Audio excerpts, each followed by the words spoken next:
So, who's actually going to get the most out of the Steelcase gesture office chair? Who should walk away? And does the price make sense for someone who just needs a solid work-from-home seat? If you're sitting on a cheap plastic chair and your back is starting to feel like a pretzel, you're probably wondering if this premium option will really make a difference. Link is in the description if you want to check the product details on Amazon. The big question is whether the extra cost translates into everyday comfort and durability, or if it's just a status symbol that ends up gathering dust in a corner. When I started looking at ergonomic chairs, the first thing I noticed is how easy it is to get lost in a sea of technical jargon: adjustable lumbar, synchrotilt, 4D armrests, you name it. That's a red flag because the real test is how those adjustments actually feel after a full day of Zoom calls, spreadsheet crunching, or creative brainstorming.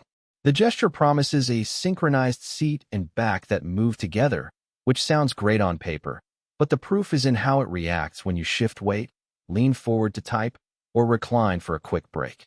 I dug into a handful of buyer forums and found a consistent thread. People who sit for 8+ hours appreciate the ability to fine-tune seat depth and arm height, while occasional users often end up ignoring those knobs altogether. Let's break down who this chair is built for. If you're a remote professional who spends 610 hours at a desk, you'll likely benefit from the fully adjustable arms and the seat depth slider. The ability to slide the seat forward or back lets you keep your knees at a 90-degree angle while your feet stay flat, which is a small but measurable factor in reducing lower back strain. The gesture also comes with a fabric called Buzz2, a 100% polyester weave that feels soft enough for long sessions, but isn't as prone to crushing as a mesh surface. For anyone with a hardwood or laminate floor, the casters are specifically designed to glide without leaving marks, which is a practical win for home offices that don't have carpet. On the flip side, if you're the type who works at a desk for only a couple of hours a day, or you rotate between a standing desk and a regular chair, the extensive adjustability might feel like overkill. The learning curve for setting the armrests, seat depth, and recline tension can take 1,520 minutes the first time, and if you're not willing to spend that time, you might not reap the ergonomic benefits. Also, the chair's weight around 70 pounds means it's not a piece you'll want to move around frequently. That's something to consider if you have a shared space or need to reconfigure your office often. Now, about the practical strengths.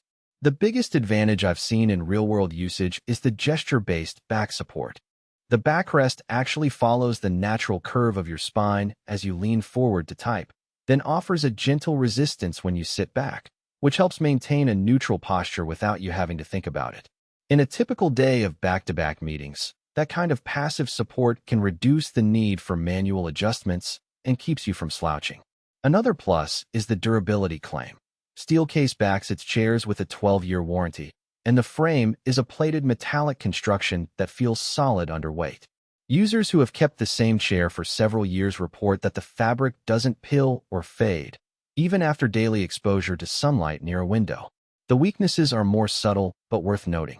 First, the Buzz2 fabric, while comfortable, doesn't breathe as well as a mesh surface. If you tend to get warm at your desk, you might notice the seat retaining heat after a couple of hours, especially in a warm room.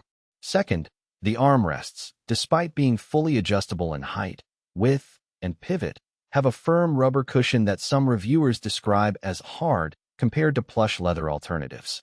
If you have very sensitive elbows or you like to rest your forearms on a cushier surface, that could be a minor irritation. Lastly, the price point sits in the higher tier of office chairs. For someone on a tight budget, there are mid-range options that offer decent ergonomics without the premium branding, and the difference in day-to-day comfort might be marginal for a short-term user. Let's talk about a few specific scenarios.